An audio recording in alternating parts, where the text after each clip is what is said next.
What's going on, guys? So just real quick, I just wanted to explain one of my favorite things about power slide skates is their Trinity mounting system.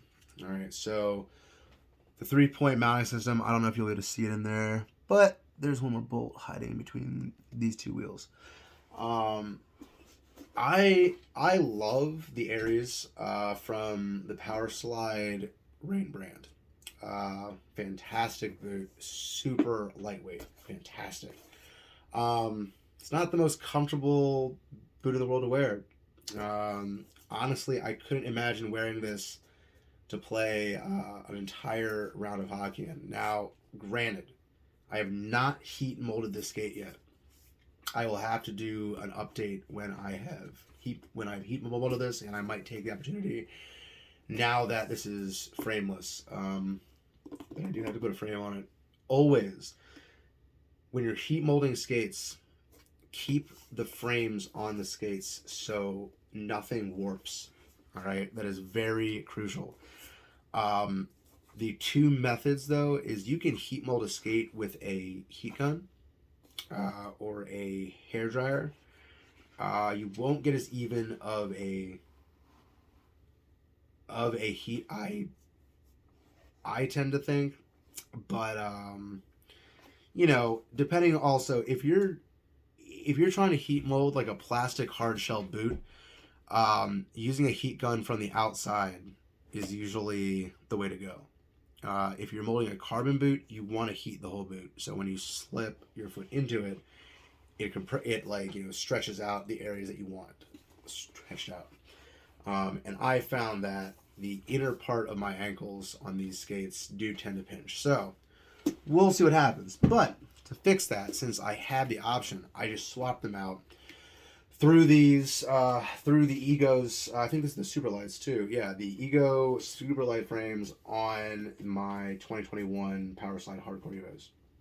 Um, and I gotta tell you, this by far is one of the most responsive, incredible skates that I've worn. Um, I would like to try this in more of an urban setting. But the thing is that these wheels really do better on a slicker. They're made for like an indoor surface. I don't know because they've been worn down enough to the point where I just can't see uh, what the hardness of these are, but I know for a fact that they're harder than, say, the wheels that I have on these skates currently. So this is a 85A. If I had to guess, I would say this is at least an 88, or if not like a 90, because it's a very hard wheel. Um, when I first got these and I was first trying to learn to stop on these wheels, it was just absolutely impossible. And doing a power slide backwards or a power stop, you literally just come to a stop if you're on asphalt. I'm talking just So um, putting these frames on these skates so far has been the best choice that I have made.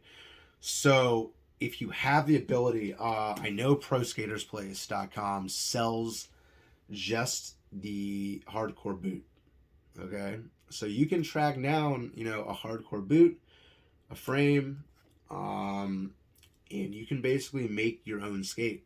Um, you know, they market the hardcore boot as more of a slalom, kind of skate, but in years past, I've kind of found it under this whole kind of like free skate or freestyle category of skate. So I think whatever you're comfortable in is what you should skate in.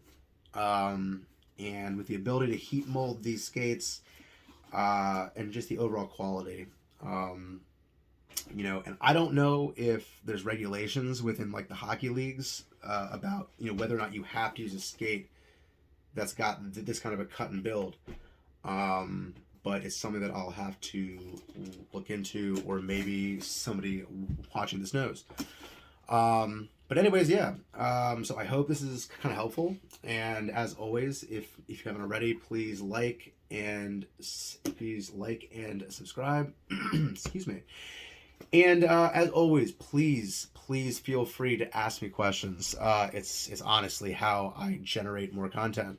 So with your guys' help, I can build more content and a more informed channel. So yeah, until next time, thank you guys so much for watching, and I will catch up with you next time.